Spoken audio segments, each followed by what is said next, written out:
Welcome into A to Z Sports Prime Time on this Wednesday night. Hope everybody's having a great evening.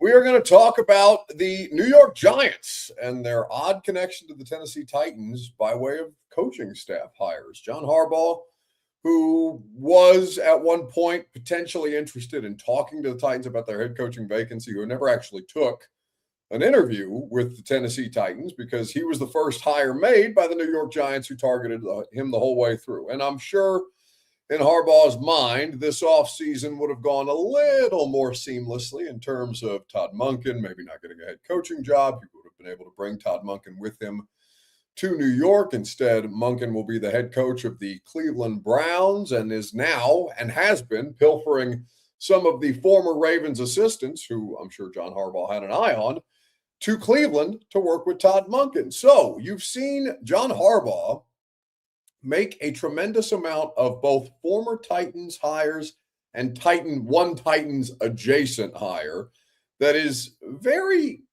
curious, we'll say, about how that's going to look. I don't know that it's going to be bad. I am inclined to think it's not going to be good, but, it's basically how I feel about the Titans coaching staff. I don't know how good it's going to be. I don't know what the ceiling is, but the floor is appreciably better in Tennessee. And I would say the floor is probably better now in New York. Cash on YouTube, where you can interact with the show, Facebook, YouTube, Twitter, and Twitch, so where you can share the show around. Please do so. We do appreciate when you share the broadcast.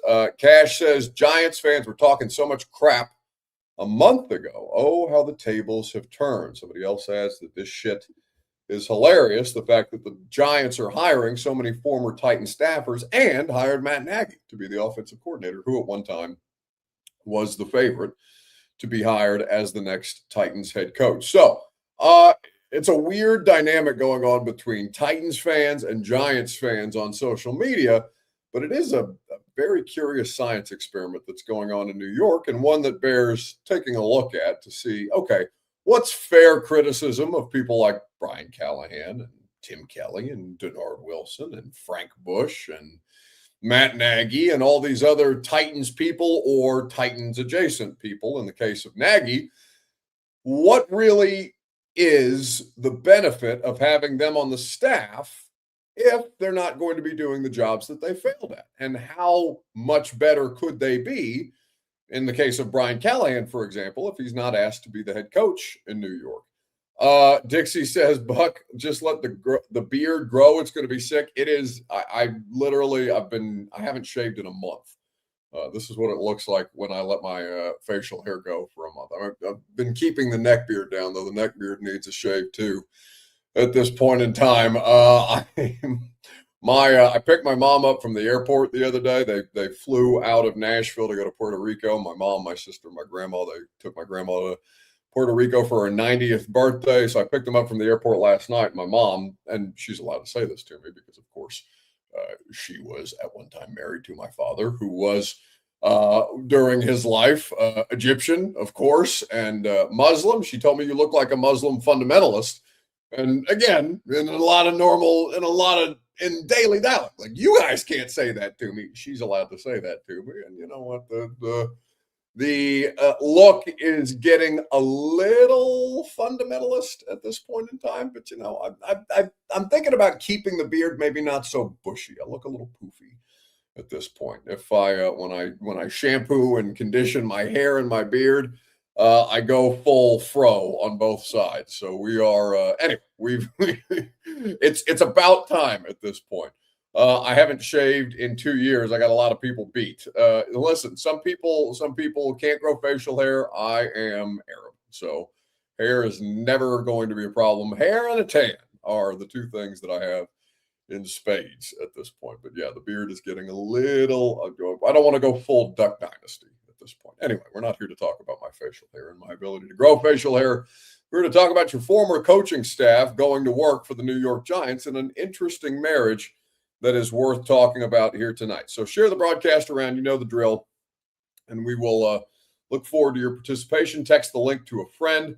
Buck is beard maxing, says Bustin' Diamond. All right, so is this just like you put maxing on the end of any word if that is something that you're doing something to an extreme. I think this is a TikTok term. I'm 32 now. I'm getting old, guys. I've been doing this long enough to see myself age out, it seems, because the whole beard maxing and clavicular, and I saw some god-awful video on social media the other day of a couple of I don't even think they're Gen Z. I think they're Gen X people using a bunch of terms that I didn't understand. I felt it's as old as I felt at any point in the last couple of years. But either way, we are not going to talk about my facial hair anymore. I promise you. Welcome into A to Z Sports Prime Time from the T-Dot Studios, where the Tennessee Department of Transportation does remind you that nobody trashes Tennessee, and you, yes, you can be a part the solution to end littering at nobodytrashestn.com. By Two Rivers Ford, the South's most trusted Ford dealer. Online at tworiversford.com. Quality American-made Ford vehicles and award-winning customer service. The premier men's clothing spot in Nashville is Simon Says. SimonSaysNashville.com for more information. They will dress you for success. They will make the process a breeze. I hate shopping. I like buying things. Simon Says Nashville is a great place if you are like me in that regard. They will put you in position to succeed. They will take the thinking out of that process for you. So, as we look at all of the different things that are going on in the NFL coaching, hiring, and firing cycle, we saw the latest news today that Brian Callahan is going to be named the quarterbacks coach of the New York Giants. Now, Brian Callahan also interviewed there for the offensive coordinator position, which ultimately went to which ultimately went to Matt Nagy, who was going, I think, had a really strong chance to end up being the head coach here. Ultimately, that didn't come to pass. The Chiefs opted not to retain Matt Nagy. They said they were expecting him to get a head coaching job. Obviously, he did not get a head coaching job. And so they hire Brian Callahan. They hire Nagy first and then Callahan as the quarterback's coach and passing game coordinator. So it does give, so what are the pros in this particular situation? Well, it does give John Harbaugh a lot of experience. Listen, Brian Callahan's resume is the same. It's being touted as basically what was sold to Titans fans as to why this guy was the right person to help Will Levis succeed, right? When the idea of Will Levis was still, in theory, viable. Nagy has been a head coach. Callahan has been a head coach. It's kind of a different version of the Titans, right? I do think that Titans fans are pointing and laughing at Giants fans. I don't know how much pointing and laughing they really should be doing when they've basically done the exact same thing. You've swapped Callahan and Dable, right? So Callahan will now go from coaching Cam Ward to coaching Jackson Dart. Dable is going from coaching Jackson Dart to coaching Cam Ward. Okay, 1 for 1, essentially. Denard Wilson gets hired in New York to be the defensive coordinator there. We understand his connection to Harbaugh. He's on the Ravens staff prior. That made a lot of sense. I think Denard will be fine. He has much better personnel in New York than he ever did in Tennessee. You have a situation where Tim Kelly's from a previous staff. Tim Kelly's been there for a couple of years now as the New York Giants tight ends coach. Sounds like he's being retained. You have Frank Bush, the linebackers coach under Brian Callahan, going to New York to be the linebackers coach there. It's really basically the same thing for the Titans and the Giants, but Titans fans are pointing and laughing at Giants fans, being like, "Oh, you guys think you hired some kind of quarterback guru," when this guy failed in, I would argue, 3 different attempts with 3 different quarterbacks to get the best out of the quarterbacks. Now, he was managing the process of being a head coach and a play caller and trying to foster the development of quarterback. He didn't do any of them particularly well, right? Levis was a disaster. Mason Rudolph was probably the best of the 3. Well, I shouldn't say that. Cam Ward played good football down the stretch. But 1 and 5 was Cam Ward, and it's the worst version of Cam Ward that we saw. The worst version of Cam Ward that we saw can be attributed to Brian Callahan. So, I would rather call them 0-6 because I really don't want to give them that Cardinals win, especially for the way that Callahan handled it afterwards, where he was the victory speech in the locker room that teams do. for the purposes of social media. It goes out and he's like, that just shows that if, I'm paraphrasing here, but it just shows if we do the right things and we stick to the plan and this, that, and the other. I'm like, brother, you needed the Arizona Cardinals to literally shit themselves on television for everybody to see, for you to have a chance to get back into that game. It's complete and total nonsense. Like, that's not sticking to the plan. That's farting your way into a win. It was not any kind of situation where you could attribute it to good coaching or a disciplined football team playing quality football. No, Cam made a throw and Ridley finally did his job. And the Titans were able to squeak one out at the end by a point when Arizona was giving them gift after gift after gift after gift.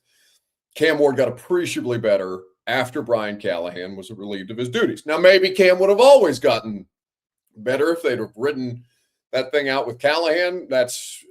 I'm sure if you were a staunch believer in Cam Ward, then you could have made that argument if you wanted to. I'm inclined to think that there was no signs of appreciable growth on the football team as a whole. And, with Cam, man, it wasn't working the way that you needed it to work.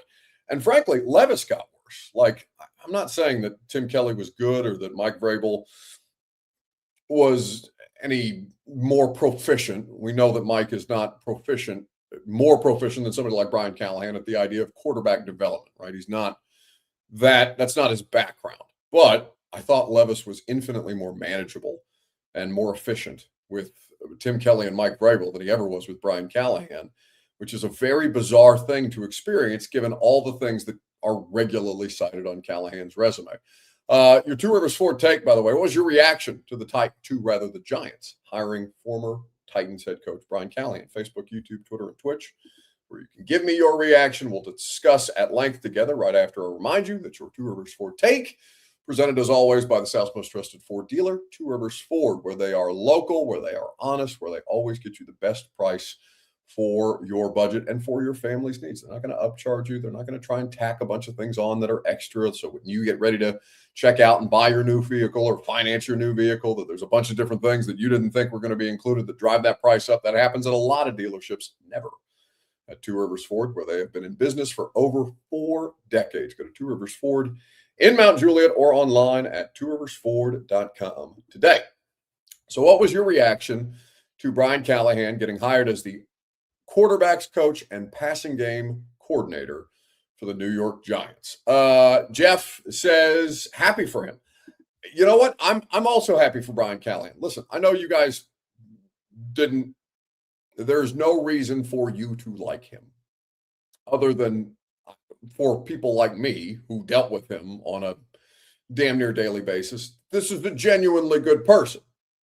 He at least in his first opportunity, maybe it changes in his next stop. In his first opportunity, he was not equipped to be an NFL head coach, right? You can hold that against him personally if you want to. I will tell you, I do not hold that against him at all personally. I hold it against him completely professionally. But that doesn't mean that somebody who covered him and the teams that he tried to coach, I want him to succeed in the same way that I want Mike Vrabel to succeed, in the same way that I want Derrick Henry to succeed. Like, he did a bad job here. It doesn't mean that bad things should befall him, unless, of course, he was a bad person. And then, I have no problem rooting against bad people. But like, he's somebody that I think is going to be okay. He may just not be a head coach. There's plenty of dudes who are career coordinators or career quarterbacks coach who get these opportunities and they get promoted to a point beyond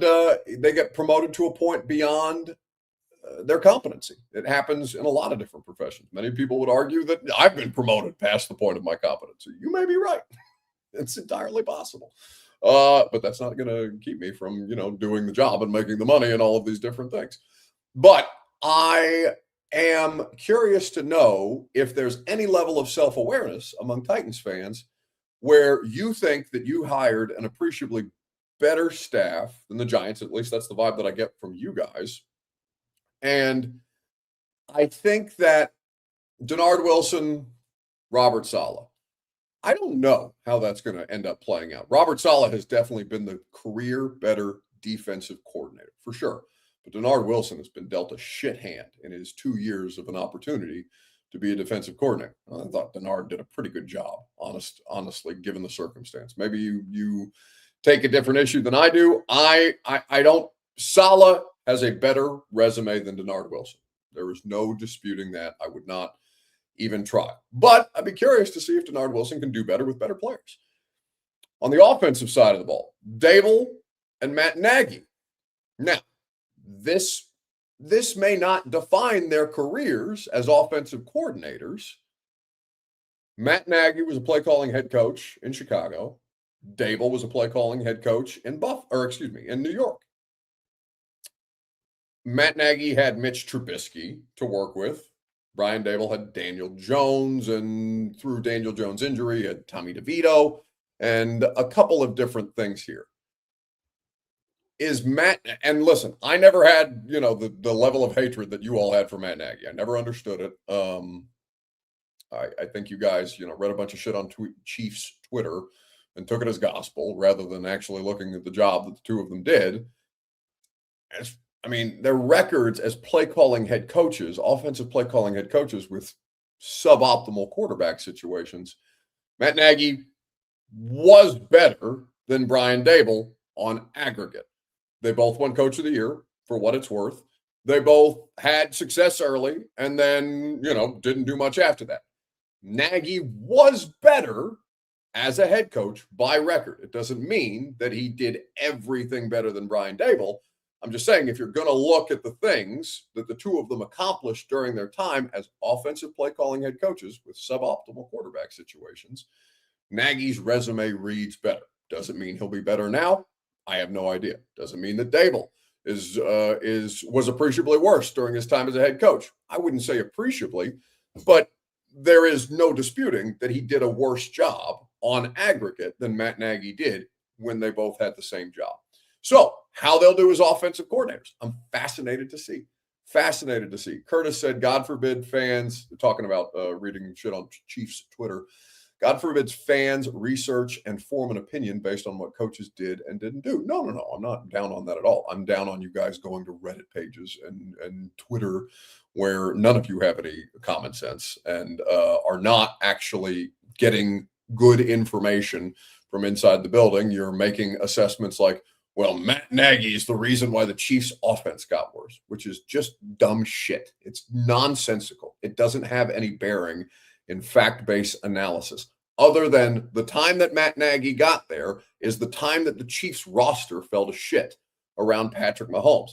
It's complete and total nonsense. It's a non-argument. And a lot of you, and I love you to death, but you took it as gospel. That's not doing research. That's fansplaining from one fan base that's pissed off and miserable to another fan base that's pissed off and miserable. And because you think that thing is going to exacerbate your level of pissed off and miserableness, you're saying, no, I can't have it. I can't have the guy who made Patrick Mahomes worse, as completely ignoring all of the other situations around it. That's not doing research, and you know that.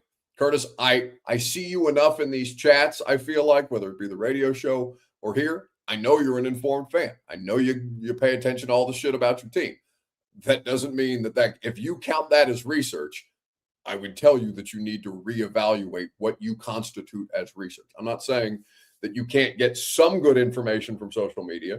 I'm just saying that the vast majority of things that were being cited to me in the argument against Nagy were complete and total bullshit. It was just an emotional based reaction from one fan base to another. It wasn't research in that particular situation.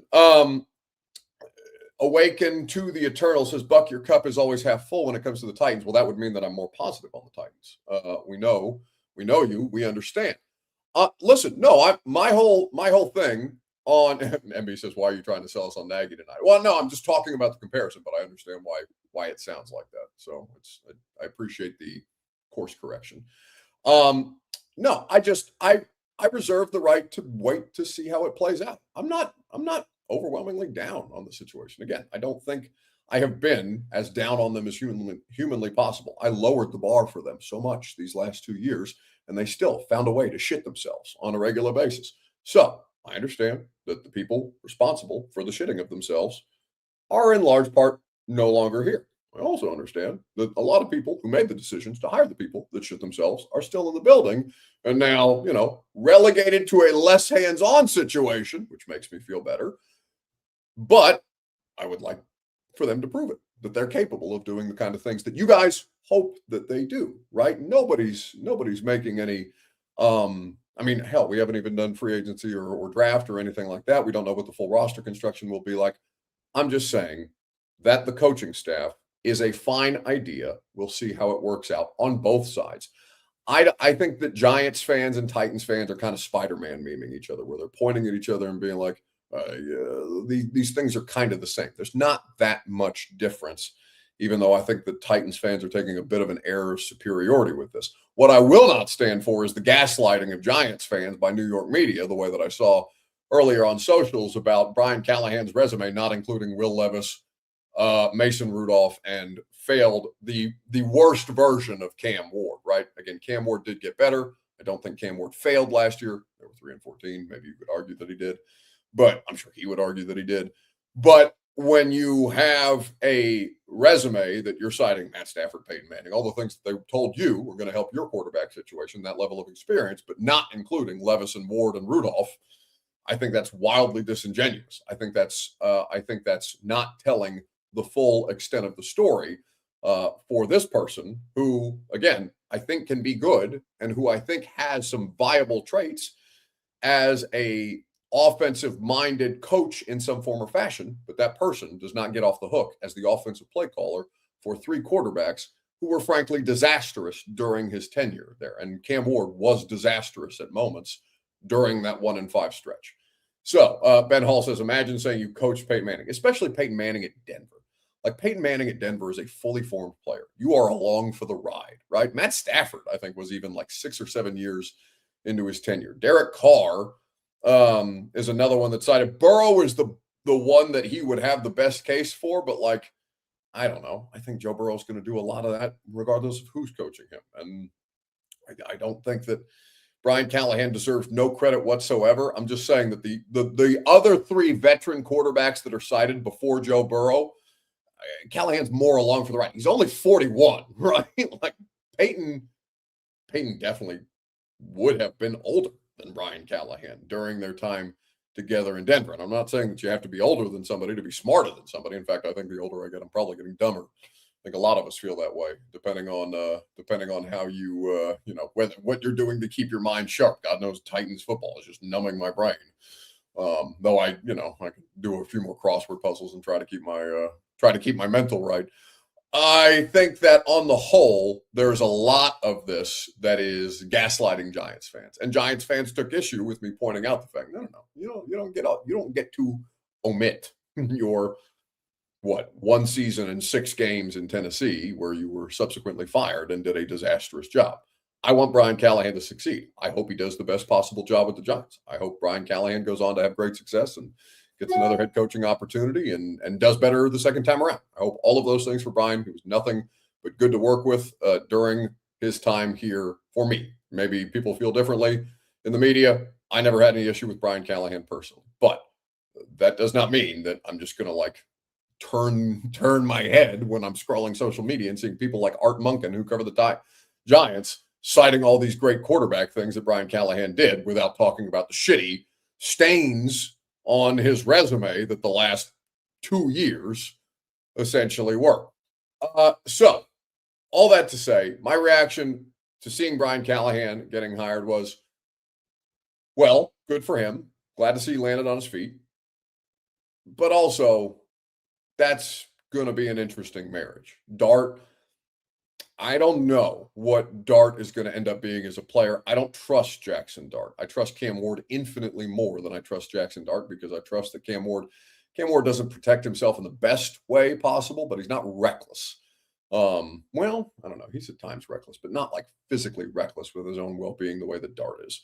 That is not a player that I trust to be able to stay available, stay on the field. I thought Cam Ward did a hell of a job. I said today on the radio show, I'd bet $100 that Cam Ward doesn't start 17 games again. Not because I'm like down on him or anything like that. I just think the percentage chance that happens is very, very slim, given all the quarterback injuries that we see, all the different things that quarterbacks can miss time for, that players can miss time for. Very rarely does anybody actually play 17 regular season games. To Cam's credit, he started one. He got injured on that touchdown drive, the one that he ran for, and it's why he's got the injury to his throwing shoulder. So I'm curious to see what happens with the Giants coaching staff, just as I'm interested to see what happens with the Titans coaching staff. Obviously, I've got more investment in seeing what becomes of the Giants, or rather, what becomes of the Titans coaching staff. Somebody else asked, Buck, will Jackson Dart even respect Brian, let alone trust him? There's no reason not to trust Brian Callahan. Like, I really do believe that he thought he was doing everything that he could in the best interest of the football players. Like, I really do. It didn't work, right? That doesn't mean that he's not genuine. It just means that he failed in doing the job. The respect part of it, it's a lot easier to respect Brian Callahan when Brian Callahan's not the one running the entire show. I think he tried to put some of the tough guy stuff on towards the end. I think Jeff talked about this. I didn't hear the full Bussin interview. I saw clips on social media, but I think Jeff Simmons did touch on this, the idea that, and I don't want to put words in Jeffrey's mouth. I don't know exactly what he said about it. All I know is that he kind of alluded to the idea that it was a lot different after Mike Vrabel. Vrabel is somebody who will hold you accountable no matter who you are, what you do, what level of the organization that you work with, media, players, coaches, front office, ownership to his own detriment. There is no question that Mike Vrabel owns the room when he walks in. That's just the way that works. Callahan, I think tried to put on some of that stuff, and that's where you start to lose players. When you come off as inauthentic because you're pressing, right? You're trying. I no question in my mind that he tried to make it work. He just couldn't do it. It'll be just like Mike Vrabel became a better coach when he went to New England and learned from his mistakes here, because he did make mistakes here. That's not something that you can just ignore as well. Mike Vrabel, there was several reasons why Mike Vrabel ended up getting fired here and did not do the best possible job here at the end. You don't ignore the last couple of years of Vrabel. You don't ignore the last 2 years of Callahan, right? Like, there's things that have to be learned from. And he's a very intelligent guy. I'm pretty confident that he's not so ego-soaked that he can't learn from those mistakes. Edward Hayford says of Jeffrey, says, please don't twist his words.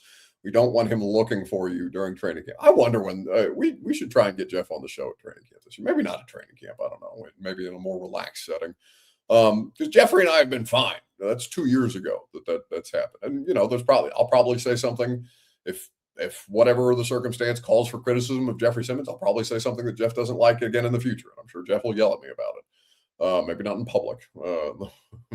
Again, that's not the first time I've been yelled at by a player. It's not the first time any of us have been yelled at by players. It just usually takes place in the locker room, not while I'm, broadcasting a live radio show. Anyway, so with all of those different things that you have, it is an interesting kind of science experiment for both of these franchises.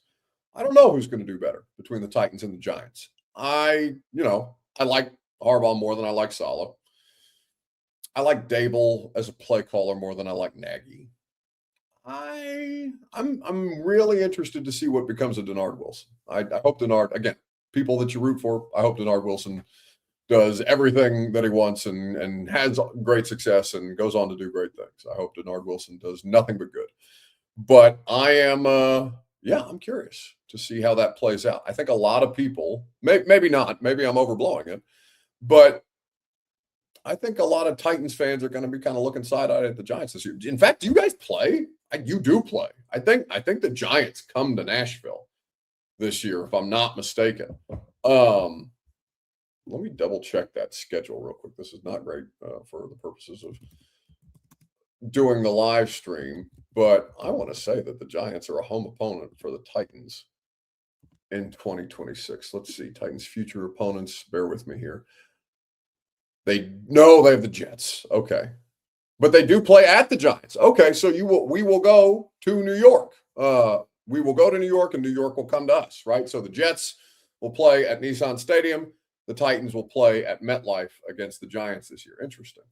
There will be, I'm sure, some level of comparison the whole way through, depending on when that game happens. If it happens early in the season, maybe, the head-to-head will happen and nobody will talk about it for the rest of the season. But if it's like, the midway point, you're kind of tracking how these two teams do, That'll be a curiosity for sure.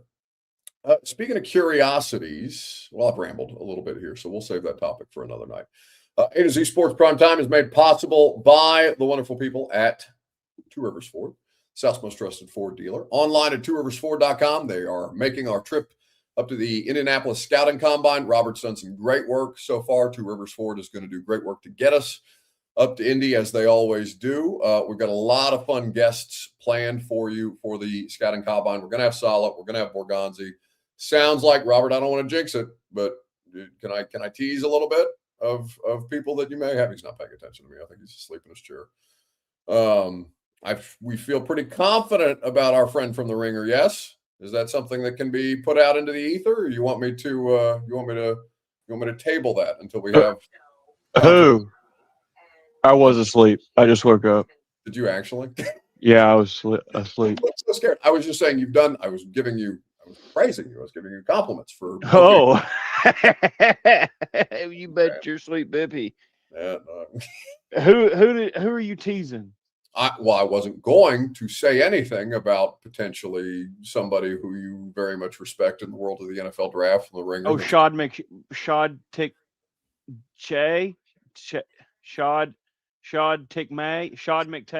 You're gonna try to pig Latin your way through this? He's tentatively on the schedule. You know, he's a very busy guy. We got in early.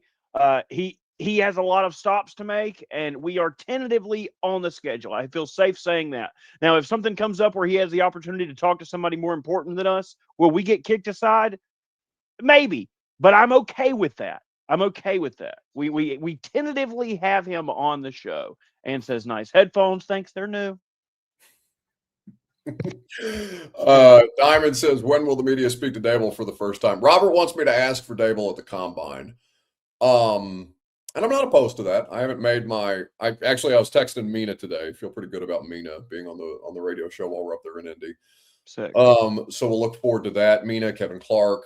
And I'm going to try and get some other NFL people around too. I don't know if Titans fans want to hear from Ryan Calvin, but I haven't reached out to Ryan yet. But I think it'd be it'd certainly be interesting to talk to the person who probably should have been your general manager, who went on to help the Patriots build a Super Bowl contending roster. I do think that there's some interesting things to be learned there, even if Calvin doesn't want to get into the tea of how things ended in Tennessee, which I don't begrudge him at all. And we're gonna have a lot of fun football people on the show. It should be a great time. Great time had by all. And I made the executive decision yesterday that I'm not going to get drunk. I'm not going to get tore up from the floor up. At the Combine? Yep, not going to do it. Not going to do it.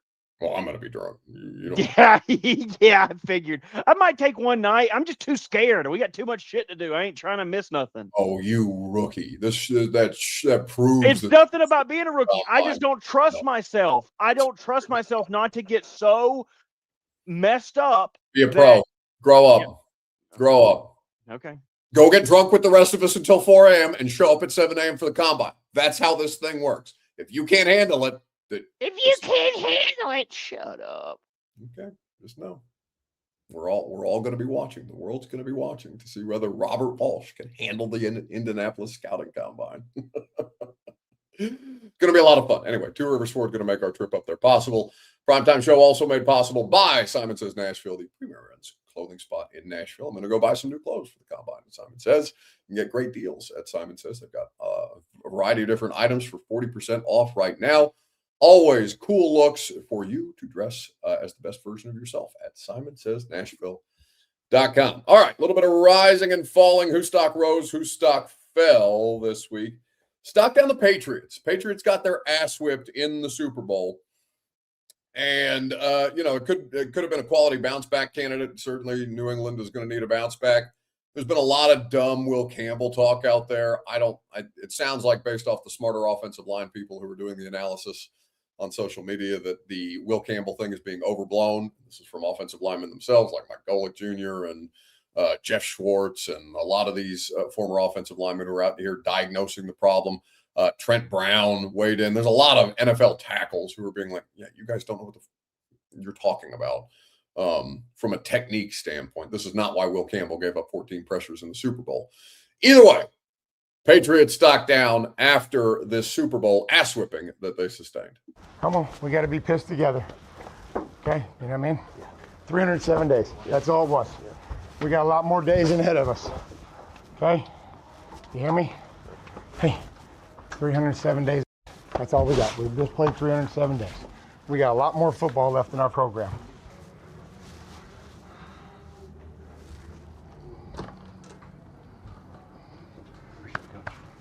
Look at me. Appreciate you. Okay? So glad you're here. This sucks. But we got to be pissed together. You hear me? Bryce? Okay, Woodsy, come on. Woodsy, I know when we picked you up, you didn't think we'd be here, buddy. I'm sorry. I appreciate you. Look at me. Hey. Appreciate you playing your ass off, okay? We got to make sure that whatever happens in there, that we're pissed together, okay? One team pissed. Appreciate you. We ain't done. I know. We ain't done. Yes, sir. You hear me? We got everybody? Fine.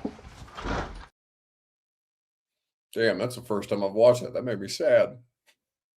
I mean, yeah, I don't know. There's a human element. And, you guys have seen him do that with Ben Jones when Ben played through all manner of different injuries. Ben's talked about that a million different times. It's a stock down moment for the Patriots for sure. If I had to bet, I would probably not bet on the Patriots to make the playoffs next year, playing a first place schedule with a lot of the things that they have to work out. But yeah, that's a human element of it, right? It's tough to be on that side of things. You guys have been on that side of things before, and I know many of you will say, well, that's what the Patriots are getting, the Mike Vrabel experience. I think that's a lame and dumbass excuse that losers use to cope with why it is that their program or their football team or whatever failed. Admittedly, I think Mike is an above average coach. Like, I understand that I have some bias there, but yeah, that's a really tough circumstance to be in. So they need to bounce back, certainly. Well, this is rising and falling. Their stock's down, the Patriots. And frankly, there's been a lot of fair criticisms of their game plan from an offensive standpoint, which are fair for Titans fans to point out, being like, oh, they punted on 4th and 1. I've seen that before. Oh, they ran a draw on 3rd and 5. I've seen that before.